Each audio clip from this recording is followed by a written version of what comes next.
ప్రజలారా, పీకే మీ అందరికీ తెలుసు.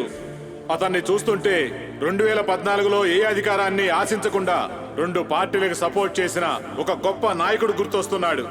అలాగే పీకే కూడా ఏ అధికారాన్ని ఆశించకుండా మన పార్టీ గొప్పతనాన్ని తెలుసుకుని తన పార్టీని మన పార్టీలో విలీనం చేయడానికి వస్తున్నాడు. చప్పట్లతో తనకి ఆహ్వానం పలకండి.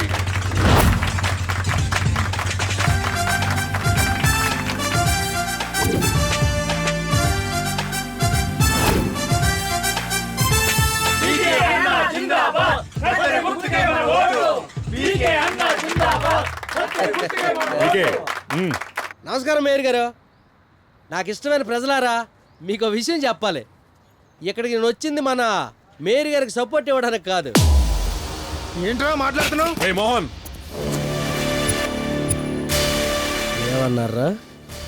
మేము లేబర్ గాళ్ళమా? నేల టికెట్ కాడనా?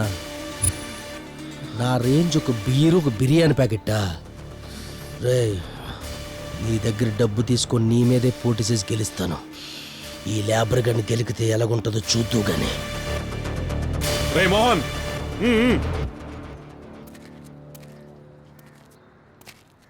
ఇంకా ఎలక్షన్కి ఒక్కరోజే గడువు ఉంది.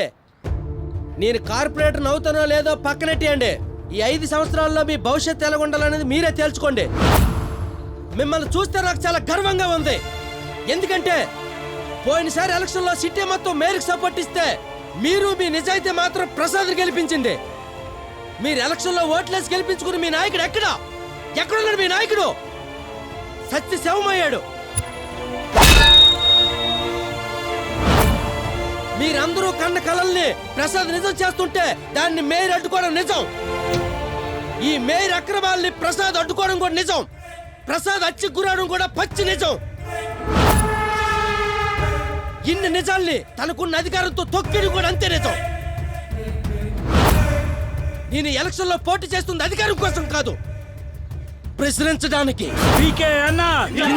పూనూరు కోటేశ్వరరావు, పూనూరు కోటేశ్వరరావు, పూనూరు కోటేశ్వరరావు, పూనూరు కోటేశ్వరరావు. మోహన్, కూర్చో. మోహన్ కూర్చోరా. ఇది పోలింగ్ టైం. ఏది జరిగినా మన చేతికి మట్టి అంటకూడదు. అంటే మర్డర్ జరగాలి, కానీ ఇప్పుడు కాదు.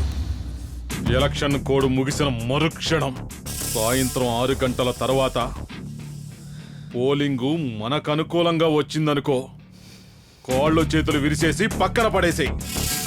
అదే పోలింగ్ వాడికి అనుకూలంగా వచ్చిందనుకో, చంపేసి శవాన్ని మాయించేసేయి. బీహార్ వాళ్ళు బాగా బేదరికంలో ఉన్నట్టున్నారు. పిలిపించండి. రిగ్గింగ్ జరగాలి.